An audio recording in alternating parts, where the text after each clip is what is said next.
Migrimi i popullatës nga trojet tona po trashëgohet brez pas brezi, dekada e shekuj me radhë.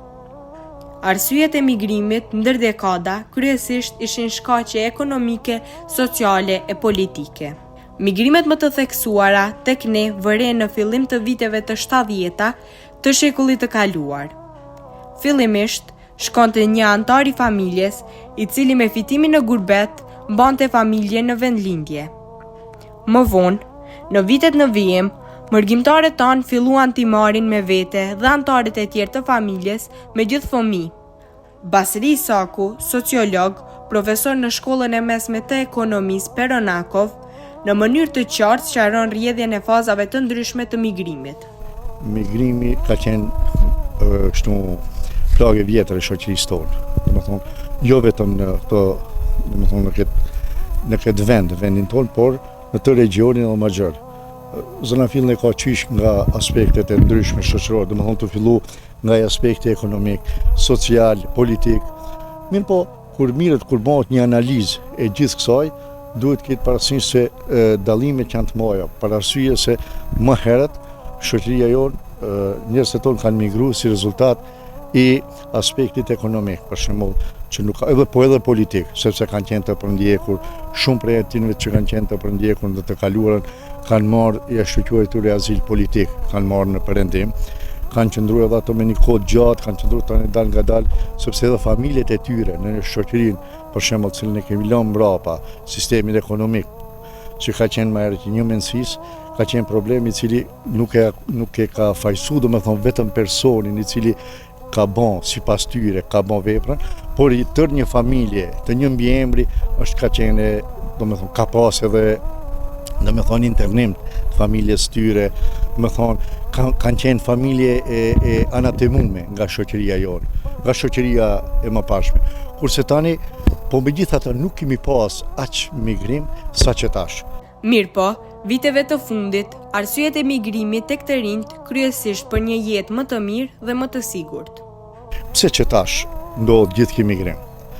Unë mendoj se tash është mbytyje gjithë një anë ekonomike. Aspekti ekonomik pse? Sepse njerëzit, globalizmi e ka bën vetën që ne të ndjehemi njëjtë, sikur popujt perëndimor si ndjen. Edhe pse ne kemi këtë, domethënë, këtë mundësi apo mos mundësi të zhvillimit shoqëror sikur ata që kanë, por e kemi një jetë ndryshe edhe për me barazu me ata njerëz. Atje njerëzit tonë gjithnjë migrojnë edhe integrohen me ato në shoqëri. Sepse themi që tash shkollimi i cili është u bën perëndim, është i nxënësve tonë edhe i studentëve atje që përkryen, është i njëjtë sikur jatin në perëndim, ose në aspektin politik. Shembull, kemi në Zvicër, në Suedi, në Gjermani, kemi njerëz të aty në landeve apo kantoneve të tyre, ku janë edhe deputet rajonal. Kemi deputet në Kroaci, për shembull, deputete shqiptare është në Kroaci. Do thotë që tash shoqëria jonë integrohet. Në gjithë këtë, ajo që më së shumti shqetëson është se bashkë me familjen, por dhe individualisht, numër gjithnjë më i madh po largohen edhe të rinjt. Situata është alarmante se të gjitha vendbanimet, si rurale, po ashtu dhe ato urbane, shkollat po boshatisen. Migrimi në Maqedoni gjithmonë ka qenë prezent dhe vazhdon të jetë, po kohët e fundit domethënë rinia më shumë janë që dalin jashtë vendit dhe kjo kryesisht prej prindërve të tyre që vendosin të dalin në shtetet evropiane. Më vjen shumë keq prej disa moshatarëve të cilët me të vërtetë janë të talentuar, intelektual, të cilët me të vërtetë i duhen Maqedonisë, vendosin që ta ndërprisin shkollimin dhe të shkojnë jashtë shtetit duke menduar se si shumica për një të ardhme më të mirë. Për këtë do me thonë disa moshatarë edhe nuk duan të shkojnë dhe kjo shumë e kuptueshme kur e marrin parasysh se këtu e kanë rrethin e tyre, kanë shoqërinë, e kanë familjen, por përsëri mundohen do me thonë që të shkojnë atje edhe të rregullojnë jetën e tyre. Çdo kush ndihet keq duke e pa vendin e tij të braktiset për të cilin kanë dhënë jetën e tyre shumë njerëz dhe kanë rrahë dëshmor për liri e pavarësi. Po kjo është si një plagë e cila vetëm infektohet dhe përhapet në mesin e shoqërisë sonë. Gjithashtu edhe personat të cilët largohen, ndjehen keq të lënë pas fëmijërinë, familjen dhe të nisin diçka të re në një vend të huaj. Por, megjithatë, nxënëset thonë se nuk duhet lëshuar vendlindja dhe duhet luftuar për krijimin e kushteve që do të stimulonin të rinjt për të mos braktisur vendlindjen.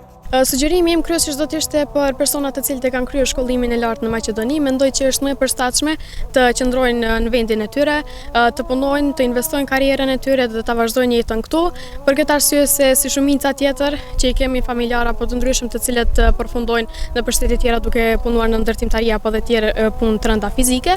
Për këtë arsye mendoj që është më mirë që qëndrojnë këtu, por kjo kryesisht varet prej aspektit se cili person që e shet ardhmen e vet. Institucionet qeveritare duhet të marrin masa më strikte për imigrimin, pasi që vendi çdo ditë më shumë është duke shkuar drejt shkatrimit. Unë them se braktisja e vendit nuk është zgjidhja e duhur nga ne të rinjt. Ne duhet të bëjmë përpjekje ta ndërtojmë të ardhmen në vendin tonë.